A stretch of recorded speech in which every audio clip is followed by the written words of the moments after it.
Sup guys, the Elven Girl here with another Seduce Me video, and from now on I'm gonna do this series a bit different because I'm gonna put my face cam down there, and what I'm also gonna do is I'm just gonna continue reading for myself so I can stay in the story, so there won't be an outro, because then I can stay in the story better, I can enjoy it better, and you can enjoy it better as well, because then you don't have to listen to an intro and an outro all the time. So this is my last intro for Seduce Me, and at the end of the story, of one of the storylines at least, there will be an outro. So in between there will just be like thank you for watching, a picture at the end of the video, and that's all there is to it. But nonetheless, I always do hope that you enjoyed the episode and that you liked it and the whole usual thing, but I just won't be saying it. So before we actually continue the story, I saw this extras opening trailer. There's an opening trailer. They just didn't put it in at the opening, which is quite weird, but well, enjoy!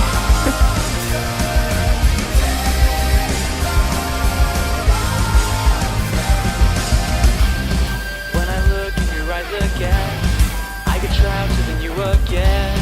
How come I am the one who is enslaved by you now? Then I hear you whisper to me that you never would leave me be. I can feel my body, it going for you now. Do you know what you do to me? It's like a fantasy, I wanna never leave. But isn't it a little funny that you're the one controlling me? I won't let you go. You've turned the tables on me, now you trap me in your cage somehow. I can never escape from you, but baby, that's alright. You've chained the monster deep inside this sick and sinful body of mine. But you better be ready when you lay with me tonight. Prepare to scream my name tonight.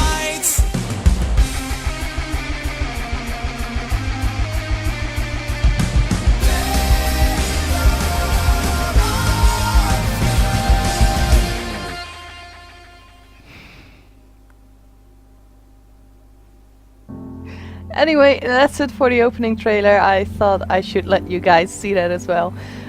So we now know that there are 5 guys, and they actually got a short introduction. Well, at least we got names. So that's all there is to it. And now I'm just gonna continue where we left off the last time. And after this, there won't be any intro or outro. So for the last time, I hope you enjoy this as much as I will, because I'm pretty sure I will enjoy this. Albeit sometimes a bit awkward perhaps, but I will definitely still enjoy it. So let's just start and see what the story will tell us. We entered the cafeteria, a bustling room filled with the aromas of different kinds of food. As we got in line, we ordered our meals and chatted freely. Cajun fries and the spicy chicken burger for me. That's my definition of a good meal. Oh, sounds good. I'll take a tuna sandwich and some juice. You're probably going to need water or something to curb all that spicy flavor, Suzu. Nah, she'll manage. I can't be tamed by the likes of that. If it's spicy, then it's gotta be all or nothing. You're crazy! She is quite crazy. Hell yeah, I'm crazy. At least she knows it herself too. I think I'm getting a migraine. I think I'll go with just mac and cheese and a soda, Cajun fries and spicy chicken burger too, what Naomi's having too. Well, I'm definitely gonna go with the Cajun fries and spicy chicken burger because that sounds delicious. Might as well go spicy today. Once we got our food, we settled down at one of the empty tables, putting our backpacks aside to finally dig into the food. Suzu leaned back in her chair, tilting it back so that she could rest her feet on the table by her food. That's a bit disgusting. Alright then, is there anything we want to talk about? Bored already? I know, let's talk about Say boys, and I will never speak to you ever again. Whoa. Aw, why not? What's so interesting about talking about guys? It's not like any of us are gonna get boyfriends anytime soon. We don't know that. What if one of us does get a boyfriend? Good question. Like that's going to happen, Naomi. Look at us. I'm a tiny Italian. You're a ditzy blonde. Wait, she's supposed to be an Italian? Oh, Hey! okay. Good to know. No offense. And Anderson here. Well, I guess she could land a boyfriend or girlfriend if she wants. You know what I think? I think that in secret Suzu might be gay. Or lesbian. You know what I mean. Or girlfriend? She can be a lesbian if she wants. True. That's okay, Suzu. I'm not sure I want a boyfriend yet. Why not? It's our senior year. Might as well get a boyfriend. Maybe she's just not interested in a relationship, Suzu. Well, it really wasn't about wanting a relationship, but more of there was no one interesting enough to be in a relationship with. Don't get me wrong, I'm an open person, but there were not many interesting guys in the school to go out with. Who knows? Time will tell. Naomi looked at me, wanting to continue the conversation. However, before she could speak, the speakers in the cafe started up and an announcement echoed through the cafeteria. Miss Anderson, please come to the main office immediately. Please bring your things with you. Oh, that's never good. Never. Oh my. Looks like our plans have been cut short. The men in white coats have finally come to get you. Wow. Suzu, don't joke around. What if it's serious? Fine. If something happens, just call us. Thanks. Funny enough, something did happen. And it was certainly no laughing matter. Cold. It was really cold. That's why I'm wearing this sweater, because it actually is really cold in here. The rain became heavier that afternoon, accompanied by rolling thunder now and then. The skies had turned dark, though I couldn't see any of it under the black umbrella. Not that I was looking up. In fact, looking up was the exact opposite of what I wanted to do. I stared at the grass beneath my feet, unable to look up at the people weeping around me. All I could see was the damp grass underneath my feet. Only the monotone eulogies that floated through my ears reminded me that I was at a funeral. It was only when the speeches ended that I finally was able to raise my head. Harold Anderson forever in our hearts. A small gathering of people mostly made of relatives that I didn't even know were related to me were huddled around a simple small grave. For a while, all I heard was the sound of raindrops on umbrellas. If it weren't raining, everything would probably be in a heavy silence. I looked beside me, where my father was standing and holding up a large black umbrella for a small family of 3. His face was emotionless, a strange sight next to my weeping mother. I wondered what was going through his mind. After all, etched into the smooth grey tombstone before us was his father's name. My grandfather, the one who raised me like his own daughter, had passed away that day. The ceremony was small, only close family were allowed to come. Slowly though, people began to leave, leaving my father, mother and me behind at the grave. A man dressed in a clean black suit under the uniform black umbrella of the funeral attendees walked towards us. Whoa, that's one heck of a sentence. Introducing himself as grandfather's lawyer. He pulled out a few documents from his suitcase and began to read aloud its contents. And now, I shall read Harold Anderson's last will and testament. Is this really the time and place to do such a thing? Only my parents and I were allowed to be present at my grandfather's will. It was under the strict request of his lawyer, and there was a reason why. And to my dearest granddaughter, I give my estate. All the furniture and decor that resides within the house shall also be given to my granddaughter. What? I couldn't believe my ears. I had earned the family estate at 18? That was impossible, and yet it was written by my own grandfather's hand. He passed the family estate to her? Why am I not surprised? Dear. Well, did he say anything about what will become of the CEO and chairman position of the Anderson Toys Company? No. It is presumed that the vice chairman will succeed the position. Even to the bitter end, he wouldn't give in. Oh, what a stubborn old man. Shaking his head, my father turned to face my mother with a serious expression on his face. About the estate. Should we send her there to get used to the building? It'll be a good place for her to live after high school. Are you sure we should? Why not? This would be a good experience for her. He's harsh. He's a harsh father. Honey, what do you think? I really wasn't sure what to say. Why did my grandfather think that I was the appropriate heir to the mansion? Was I even ready to live on my own? Well, that seems to be it. We'll be taking our leave now. I'm sure the little heiress needs some time to adjust. What a douche. What excuse me that my grandfather left that to me. That's just weird. David! Even though she raised her voice, my dad wordlessly began walking back to the car, disinterested. Don't mind him, honey. I think that your grandfather's passing really affected him. Why don't we get back home for now? It doesn't give him a reason to be such a dick. You can go on ahead to the car, Mom. I think I need some time alone with Grandpa. Oh, of course. Take all the time you need. She gave me a quick hug and hurried after my dad. I looked around the funeral grounds, which was completely empty, save for the sullen-looking grave that was laid in front of me. I'm sure that if Grandpa were in charge of arranging all of this, it would have been much different.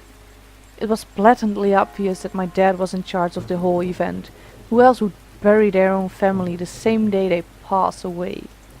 Everyone knew my grandfather's love for toys, and yet the grave was a mere stone slab on the ground, void of any children's toys. My dad didn't even bother putting flowers. His disdain for my grandfather was almost pitiful. Sorry, Grandpa. I tried to force out some words, but the only thing that came out was a choked sob. You told me to stay strong, but right now I'm the farthest from it, like that one time, a long time ago. Grandpa! Oh, it's so good to see you again, sweetie. I was swept into a giant bear hug, and we both laughed as he swung me around like an airplane. It was one of my favorite things about seeing my grandfather, the way he greeted me. Unlike my father, my grandfather was loving and playful, even as I grew older.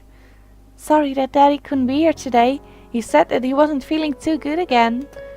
It had always been like that. Dad missed every visit to Grandpa's house, citing that he was busy with work or wasn't feeling well. Is that so? Well, that's okay. Daddy can come around next time. And you're here, right? Yeah. So what are we doing today, Grandpa? Mommy says that there's a new dessert cafe open in town. Maybe we could go. Oh, I would love to. But I've been so busy with the company these days. We're actually working on a little something. Would you like to see? Yes! Oh, is that a toy? It is. I was designing a new line of them. But I feel like something's missing. You don't think you could help me out, could you? Of course! He placed the toy in my hands with a smile, and I inspected it carefully. It was beautifully crafted, and obviously a lot of work was put into it. There was one thing though. So, what do you think? I think the heart on its chest should light up when you hug it. It'll be like it's alive, and it can be like a little nightlight before you sleep. He stroked his chin, considering my input while nodding his head. After a few moments of silent deliberation, he turned to me with a chuckle. That's a great idea. I'll get to changing it right away. You're always like my little lucky charm, dear. You always know what to add to make the perfect toy. Well, I hope I can be like you one day, Grandpa. You want to make toys as well? Well, making people happy is the best feeling in the world. I don't know if I want to make toys when I grow up, though. Don't worry too much about it. You have plenty of time to decide. Besides, you should do what makes you happy as well. That makes sense. Daddy doesn't think of it in the same way, though. Your father. I'm sure he just wants the best for you. You're sure? I'm not so sure about that. Sweetie, look at me. He bent down to look at me eye level. with a serious look on his face. As much as your father may say something that doesn't make sense now, you must remember that he's always thinking about you. He loves you. There's no doubt about that. And you need to love him just as equally. Well, I'll try. I don't hate Daddy. I really do love him. I don't know why he's like this, though. Your father and I have had some difficulties with each other in the past. But it's nothing that you should be concerned about. I had heard tidbits of this from my mother and various other people. The only people who had stayed quiet were my father and grandfather. Both of them refrained from saying a word on the subject matter. But it was clear that whatever happened set up a wall between them. It's hard, though, trying to pretend as if nothing were wrong. However, no matter what, you have to stay strong. You're a big girl already, and, well, there'll come a day when it seems like it's you against the world. But always remember that your family and friends will be here with you. Daddy, Mommy, your friends at school, me. We'll stand together to get through it. How can you be so sure of that? Because we'll be right here and here.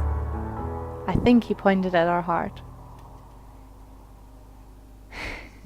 He pointed his finger to my head first and then pointed at my chest. So stay strong. Promise? I promise. For a moment he looked almost sad, pleading, but as quickly as it had come the expression disappeared from his face, and he was all smiles once again. Promise. Upon hearing that, Grandpa let out a great burst of laughter and stood up. All right then, enough of that. How about I whip up some special homemade dessert? I know I can't accompany you at that new cafe, but we sure can talk and eat while I cook and do some paperwork. Homemade dessert? I'll race you to the kitchen. Hey, slow down there. I'm not what I used to be.